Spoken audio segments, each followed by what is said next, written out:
Okay, I needed to see that. Okay, cool.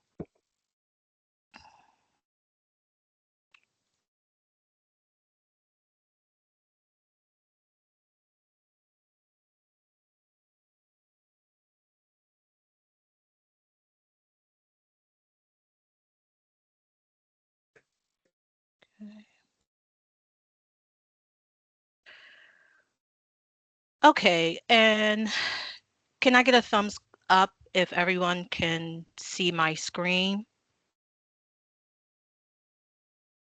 Okay, that'll do. All right. Again, thank you so much for joining this month's webinar.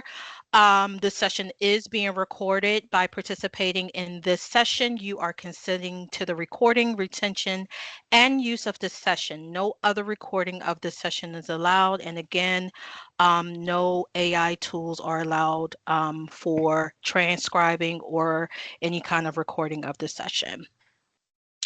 So we'll go ahead and get started.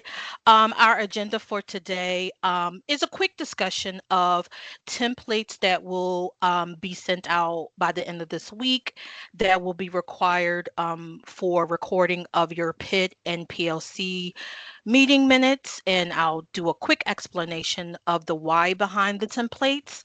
Also, we have a presentation by the Digital Literacy and Distance Education Support Project. So they will take up most of the time in this webinar. So they'll give some updates on the digital literacy specialist criteria, some items around AI, the supplemental distance learning guide, and some professional practices regarding the digital literacy specialist framework. So just briefly, just a reminder of what PIT and PLC meetings constitute. So most of you already know this. Some of you have been in the field for quite some time, and some of you are still pretty new to your role. So just as a quick reminder of the purposes of the program improvement team meetings and the professional learning communities, they are both instrumental to agencies' development and enhancement of direct services and improvement of student learning and outcomes. So in your PIT meetings, you typically use data to review and analyze and evaluate progress on program improvement, maybe discuss some changes that you would like to make to provide better services to your students. And typically the program admin and IHPDS are required to be a part of the PIT team. And it's up to the program admin and the IHPDS to select other staff that may be valuable and instrumental to this particular meeting. And so you usually meet we actually meet at least quarterly. Some of you may meet monthly. But the whole purpose is to talk with your team and review data and to see what are some pain points that you need to address, and again, how to improve services to your students and other kind of programmatic things that you may need to do to better support your staff, to better support your overall program. And your professional learning communities, this is where, the instructors get together. It's focused on standard-based instruction, also acquiring, new knowledge and skills to enhance your understanding of content, theory, and resources, basically within the classroom. And again, to support better, learning for the students as well as outcomes. And typically too, the instructors meet with the Prolo consultants. So the Prolo consultants might do a visit, sit on and then observe your PLCs, give you feedback, and also support where it is needed. And also these meetings, you should at least meet quarterly. And again, some agencies, they may meet monthly, which is okay. So, the division came together, and I know it's been a lot of new things going on with the PIPs and how the whole process of completing the PIPD plans. And so this is just another piece of an item that would also support with your program improvement, with your objectives of the things that you want to enhance among your staff. And so we will be requiring that you complete both your PIT and PLC meeting minutes using the templates that will be sent out to you before the end of the week. So I will be sending that out either sometime today, but at least by Friday afternoon. And I'm not sure if someone can mute themselves. I do hear you breathing. Sorry. If you can mute yourself. Um, and the reason behind these templates, it will allow for consistency of information when submissions are reviewed by the advisor. So, when you submit your PIT and PLC minutes, that is part of the advisor's desk monitoring. So we do try to include that as part of our check-in meetings with you, as well as looking at, the access template and try to match things together so that we can have a rich conversation with you about your successes and challenges. It also will provide a clearer understanding of what is discussed in the meetings and identify what other supports your agency may need from the division and the PDS team as appropriate. And also, this is to help us, better understand how we can address your objectives that you have selected as part of your PIPD plan and where applicable for those agencies that had to complete PIPs. So some of you have been submitting very thorough minutes, while some may have not, and it's no fault or anything. It may be just that you just given just an overview of what you did in your meetings. However, it wasn't like concise or very clear or enough information from us to draw from. So with these templates, it will actually help guide everybody on the information that we need as a division, as well as the PDS team to look at, and it'll be more efficient and more in an organized manner. And so for these templates, we are asking you to start using these templates for your next PLC and PIT meeting. So if you already had PIT meetings, sorry, I was in the office yesterday and I didn't get home till about 8 o'clock last night. So I'm a little tired. So excuse me for stuttering so much. However, if you already had PIT and PLC meetings and submitted those minutes to your advisor already, that is okay. But moving forward, we are requiring you to use these templates. And just another point, for your PIT and PLC meeting minutes, they do get accounted for when we are running the monitoring risk rubric.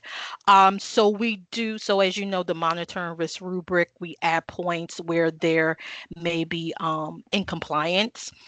So these are a part of their rubric. It's not a lot of points. However, if you don't submit your minutes on a consistent basis, or if there's lack of information, we do take that to account when we are running the risk rubric. Um, so are there any questions before we move on to the next portion of the webinar?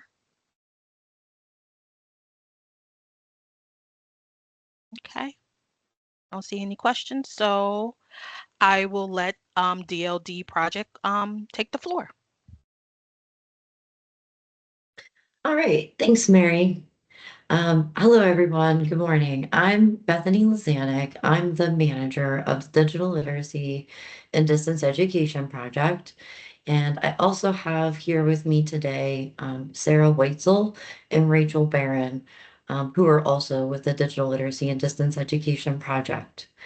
And I want to start today by talking a little bit about the digital literacy specialist role and how it has evolved over time. And so when the digital literacy specialist role was new, there was an immediate need for people who could help teachers and students with the basics of technology. So a lot of the work that digital literacy specialists focused on were things like helping people use technology, troubleshooting, and providing direct support to students. But the role has evolved beyond that. And on this slide, I have the updated digital literacy specialist role description that will be in the 26-27 guidelines. And it reflects the shift towards building the capacity of staff.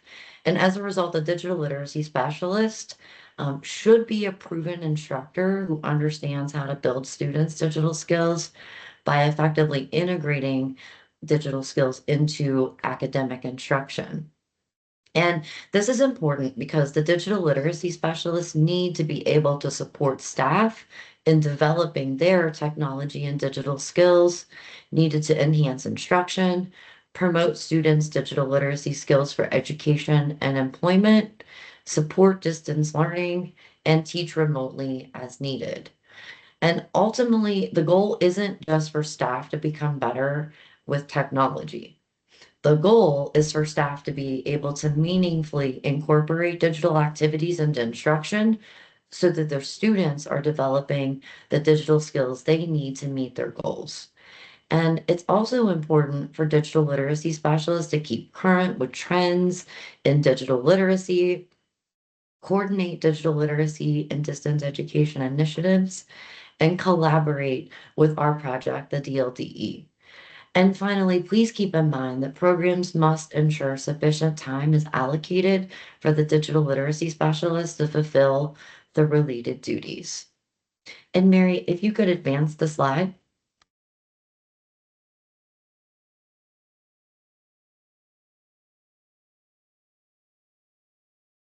Okay, thank you.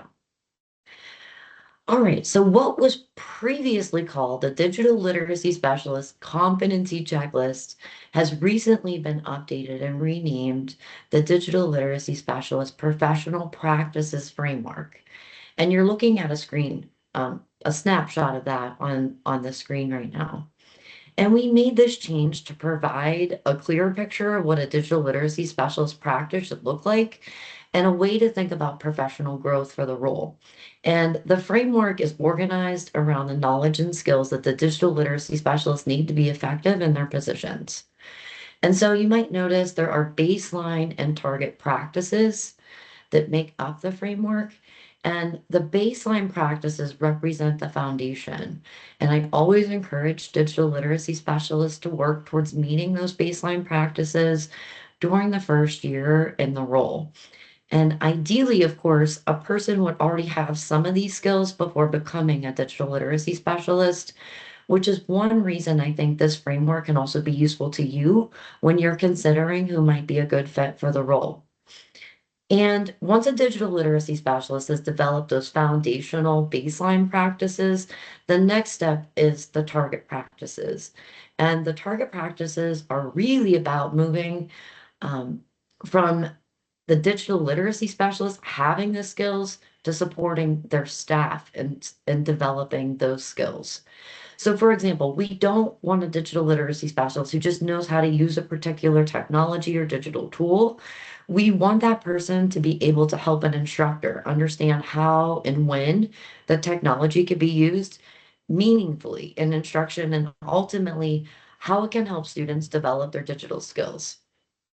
And I'm not going to spend our time today going through each individual practice in the framework, but we will share it in the chat if we can. And I do encourage you to take a look at the framework. It is already housed on the digital literacy page of the PAAER site. And think of those baseline practices as the foundation for the role and the target practices as the progression toward becoming a leader and resource for digital literacy in your program. And the DLDE staff, that's Rachel, Sarah, and I, we're here to support your digital literacy specialists in this process. We can help them develop those baseline and target practices and think through how they can apply those skills in the program.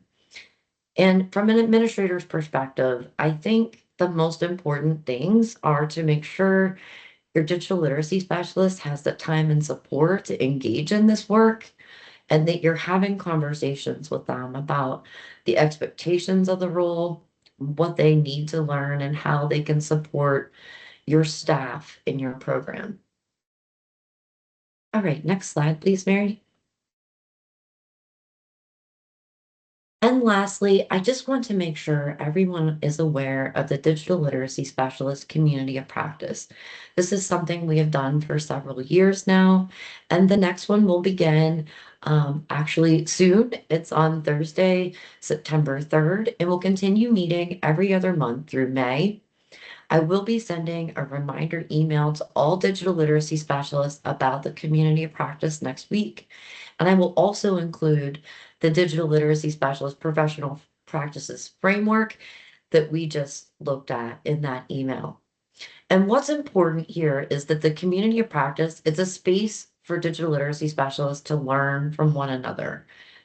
They can share what they're doing to support staff, talk through their challenges, exchange ideas and resources, and discuss hot topics like AI and supplemental distance learning. And the DLDE team will also use the community of practice to introduce new resources and courses and other support that's available to them and their staff. And I really encourage you to make sure your digital literacy specialist knows about the community of practice and has the opportunity to participate. Our goal is really for them to have a community they can turn to rather than feeling like they're tackling this role by themselves. And again, our team is here to support them, and not just through the community of practice, but through professional development opportunities, resources, technical assistance, and any ongoing support they need as they develop in the role. And so that's all I have about the digital literacy specialist updates and resources that we have for them. Does anybody have any questions for me before we move on? And Sarah talked with you a little bit about some of the support we have around using artificial intelligence.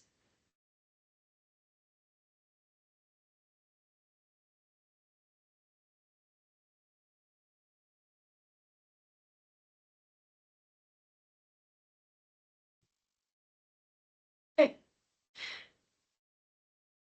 Mary, could you please advance the slides one more time? Thank you. All right, Sarah, I'll hand it over to you.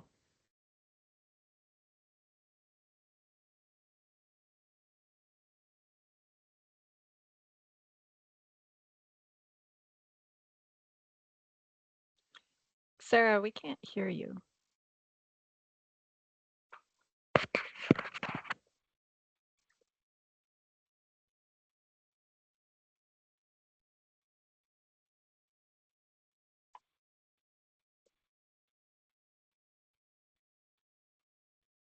How about now? That's better. Okay. One moment real quick. I'm using a different mic, which someone in the room might pick up their sound. So one moment.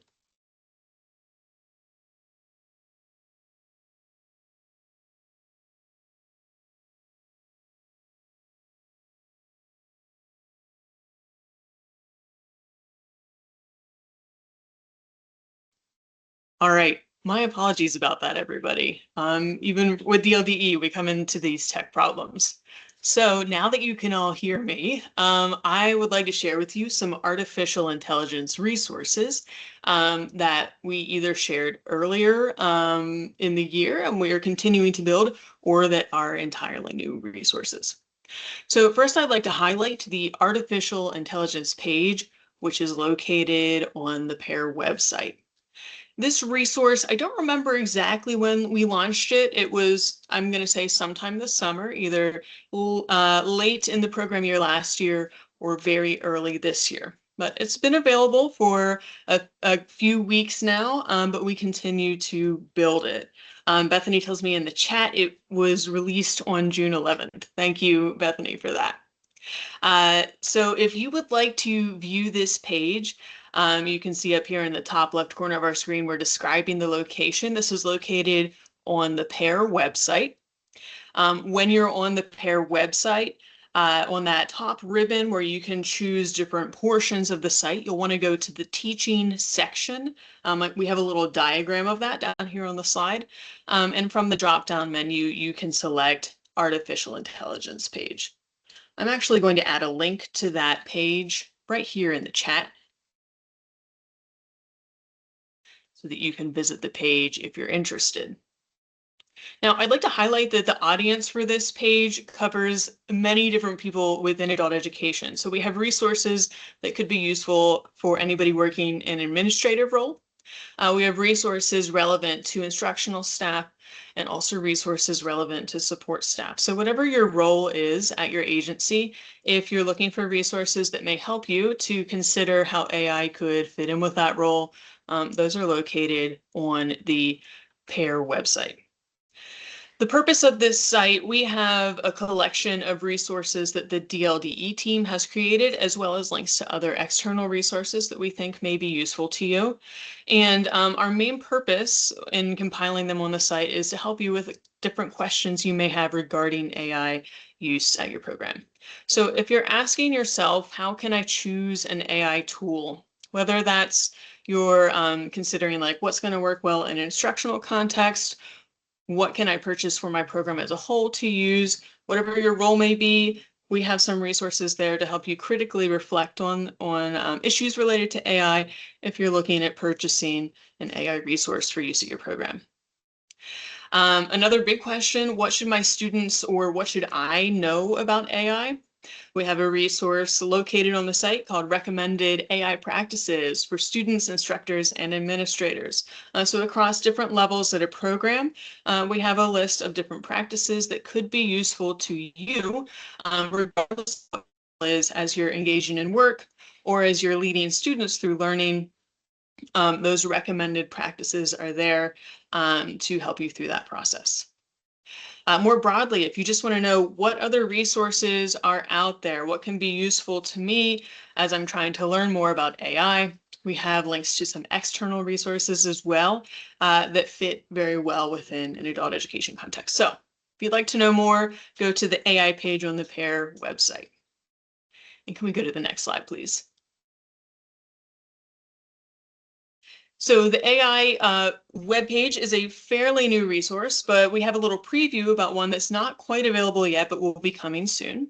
My team has developed an AI-generated lesson and lesson materials checklist. So in other words, if you have staff members who are using AI to create lesson plans or to create materials to go with their lessons, we have created a set of checklists for both categories, both lesson plans and lesson plan materials, that instructional staff members can use to check their work.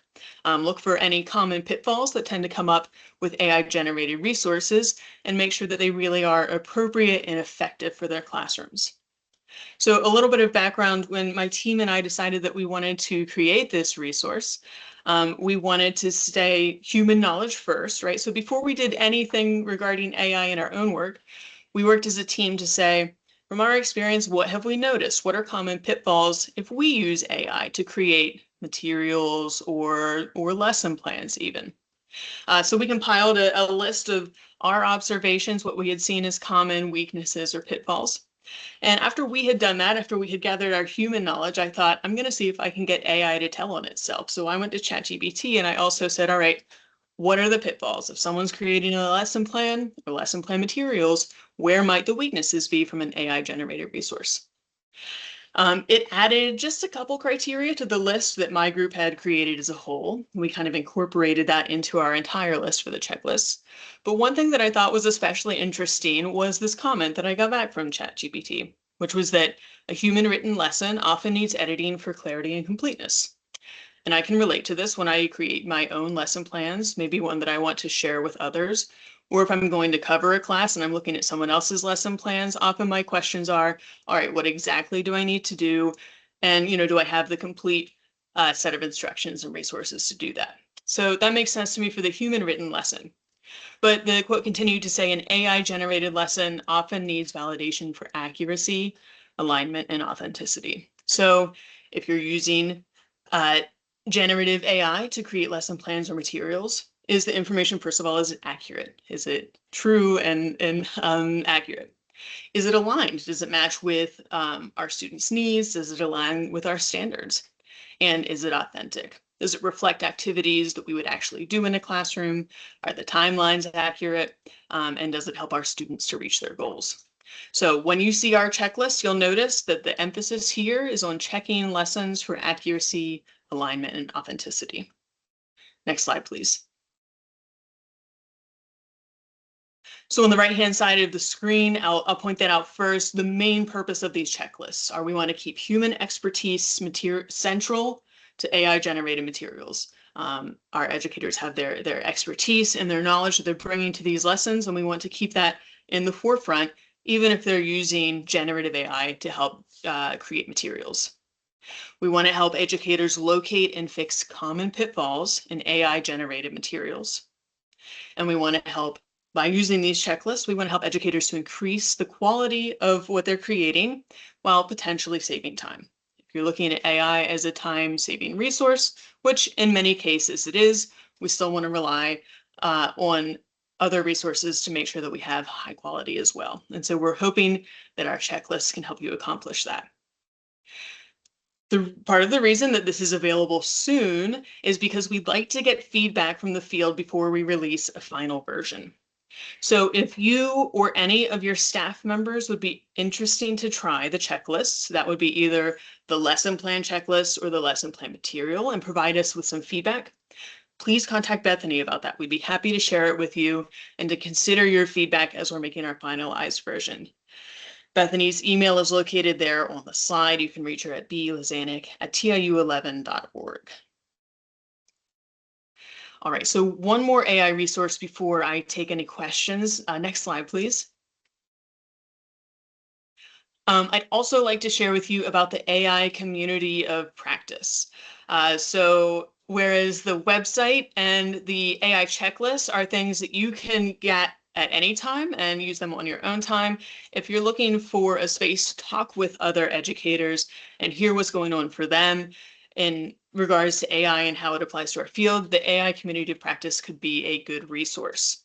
We've already had 2 meetings, but it's an open enrollment type of setting, so you're always welcome to join us. You can attend any session. If you see in our blue box on the right-hand side of the screen, we have our schedule of upcoming AI Community of Practice events. So during these AI Community of Practice meetings, we like to explore the ever-evolving trends in AI. As I'm sure you're aware, AI is still changing and evolving very quickly, and so we like to try to be responsive to that in the topics we cover during our AI Community of Practice meetings. There's 3 things that you'll gain if you attend these AI Community of Practice meetings, and these are open for anyone in adult education. So if you're in an administrative role, an instructional role, or support, this is open and relevant to all roles. What you can expect to gain from attending these meetings is to learn from your peers. We try to highlight a lot of peer interaction where people can come to share both what they've learned in terms of successful strategies as well as challenges that they're facing regarding AI. We try to do a lot of resource sharing during these meetings. Every meeting so far, DLDE has highlighted a resource that can be useful to you, but there are also opportunities for participants to bring their own resources and share them on a shared Padlet space with other educators. Finally, we do try to add an element each session where you can try a new AI concept in a safe environment. So these are very interactive community of practices. Sometimes we'll give you, a short prompt or a very short thing to do with AI during the meeting. And it's a very low stakes environment. This isn't anything you have to share with students. It isn't anything you have to share with staff members. We're just setting up an environment where you can try something new and reflect on how it went with the support of your peers. So again, if you'd like to join us, we meet the second Tuesday of every other month from 2 to 3:30. Our next meeting is October 8th. If you want to save that in your calendar, we'd love to have you join us. We send out reminders via Constant Contact shortly before each meeting, and you can register ahead of time. So that covers everything for AI resources. Shortly, we'll be moving on to Rachel, who will talk to you about some supplemental distance learning resources. But any questions about AI resources before? Yes, Alexis. Hi, Sarah. I'm Hi. the digital literacy specialist at Beyond Literacy in Philadelphia. And I was wondering, so I was just starting to glance at, some of the, well, at the AI kind of key concepts that you've got for students, teachers, admins here on this page. Yes. And one thing that comes up to me is I wonder, is there any plan to kind of make guidelines or just recommendations around kind of students' use of AI kind of in class or for class work? Because I know that's something some schools will make policies about, others won't. And at the very least, like I've been hoping to have conversations with my students about how AI can be an aid to learning, but it can also be a replacement for learning if you are leaning on it in order to get answers that you are then not understanding, not actually coming to yourself. So yeah, I guess that's a bit of a muddle there. But are you thinking of kind of providing any guidance for students around that, even just resources that could be shared with students? That's a good question. I mean, so at this point, the recommended resources, recommended practices, as you're looking at that, if you see in the drop-down menus, there's kind of descriptions at the student level for what it Yeah. might look like to incorporate some of these practices. That's what we have for the time being. I do appreciate your feedback, though, that it could be useful to get some like very student-facing AI-related resources. I don't know, Bethany, do you have anything else that you would add to that? I think I can add this. PDE has asked us to start looking for resources to support that framework of what to teach students, teachers, and administrators need to know to effectively use AI. So yes, I think you can look forward to seeing some resources come out that you could use with your students. As far as your question about guidance, um, I would want to leave that part up to PDE, but I think for now we're leaning on the agencies to kind of come up with, your own sort of guidance on how you want your students and staff using AI. Mary, would you have anything to add to that? I think that's an ongoing conversation, especially between Amanda and Anne. However, I will say um, PDE can be a little bit slow about these particular, um, things. We're as far as employees, we just like literally took like a training on AI as far as our work is concerned of how to use AI at work, which is very limited because we can only use Copilot. However, that Alexis, that is an ongoing conversation. So once there's, of course, once there's like updates or some sort of guidance provided, that will definitely go out to the field. But there are conversations that are being had at this point. Thank you so much. Mhm. I also noticed in the chat someone asked, is there any discussion on the use of the Department of Labor's AI literacy framework in the adult education field? I would like to point out that the recommended practices that we have on our website covers 5 broad practices, which is to understand AI principles, explore AI uses, direct AI effectively, evaluate AI outputs, and use AI responsibly. This is built directly from the Department of Labor's AI literacy framework. So that resource we have on our page is an attempt to take that framework and make it directly applicable in adult education settings. But thanks for asking about that, Stephanie, in the chat. Any other questions?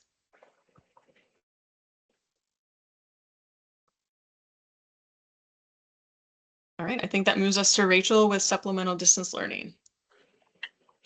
All right. Okay, thank you. So my name is Rachel Barron, and I'm also with DLDE. So today I'm here to talk to you a little bit about supplemental distance learning. We've heard a lot of interest around learning more about supplemental distance learning and even doing some professional development. So we wanted to review what resources we have and just sort of what supplemental distance learning is. So first, supplemental distance learning is academic work that students complete outside of their regular class time. And in order to count time that you would like enter in eData, you would need to be using the approved resources. So the key here is that supplemental distance learning is supplemental to the class time. So it's something that students would do outside of class. And it can be done, there are a lot of computer programs and online resources that students can use for this, but it can also be done using paper-based materials and textbooks. So the purpose of supplemental distance learning is that students can make progress faster if they are ready. They can also go back and fill in gaps to help them support their understanding of the class material, and they can get extra practice. They can also, as I said, they can accumulate additional hours that you can use toward enrollment and testing guidelines. Some programs have told us that their students reported, some programs have told us that their students had more MSGs when their students are using SDL regularly. And I will emphasize that word regularly, because anytime that students are doing something for practice, obviously the more practice they do, the more likely they're going to develop fluency with those skills and be able to apply them in other circumstances, such as on tests. And SDL is not meant to replace regular classes or instructor report. It is supplemental to that.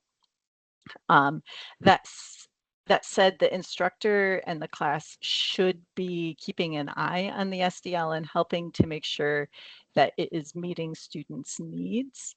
And that could involve material that is supporting the class material, as well as other topics that a particular student may need to study. So supplemental distance learning should be offered to all students.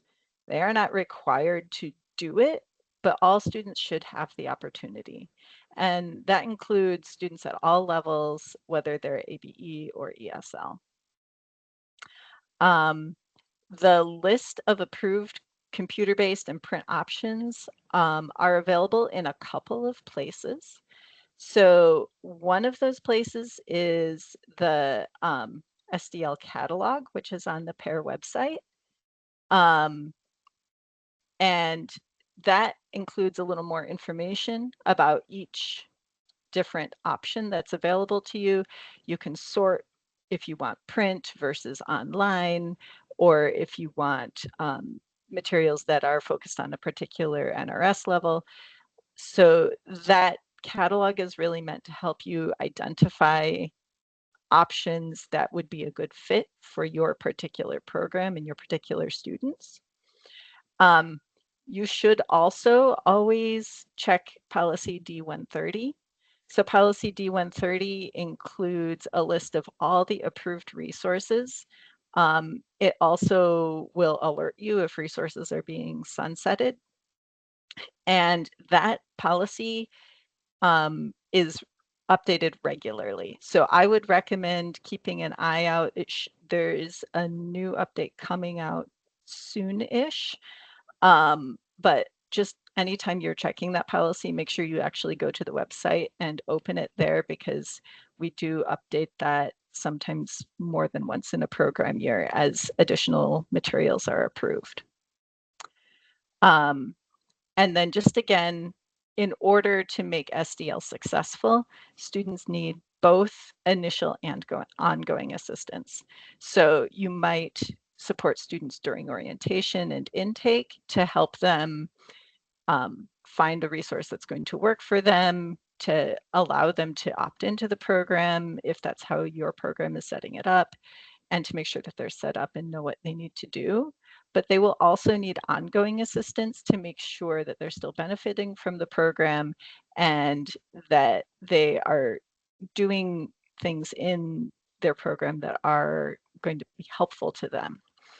And it also allows you to get feedback on which of your SDL resources are effective, how students like them, and how they are meshing with your class-based program. All right, I'm going to go to the next slide now. Thank you. So an additional resource that we have available to you is the SDL user guide. And this is, I'm just putting the link in the chat here. This is also available on the PAAER website. But this walks you through the process of having an effective SDL program. So it begins with selecting an SDL resource. We talk about orienting students to SDL, maximizing instructional impact, and offering continued support. The sections include an objective, and they also mention who the most likely audience is for each section. So for example, you might have some sections that you would want your instructors to read, some sections your student support coordinators would need to read, or your administrators. And so that is highlighted in each section. And there are guiding questions that you can use to help you evaluate how well your current program is working and what you might want to strengthen in the future. And if we can move on to the next slide. The next slide, is about DLDE support. So if you have questions about SDL, this would be a good time to ask.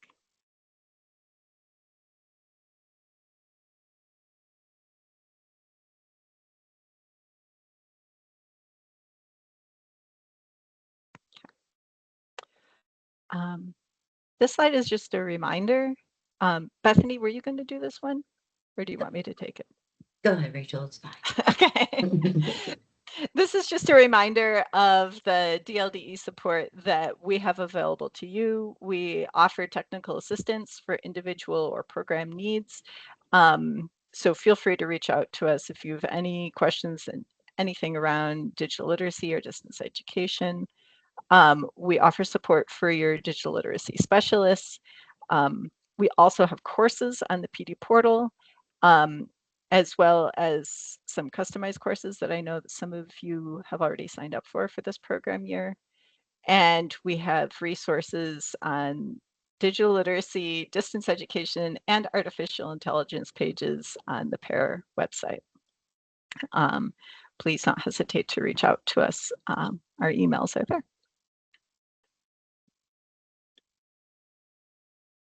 Okay, great. Thank you so much, DLDE Project, for such wonderful information.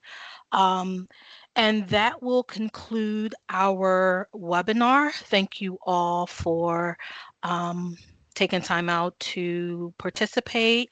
The recording should be up, pretty soon, sometime next week. And if you have any questions about today's webinar, you can reach out to your advisors in regards to the templates for the PIT and PLC meeting minutes once they go out, and anything related to the DLDE presentation, you can reach out to the team here. So thank you again for joining, and you get some time back in your day. Have a great day and have a great weekend. You too, Mary. Thank you. Thanks. Thanks, everyone. Thank you.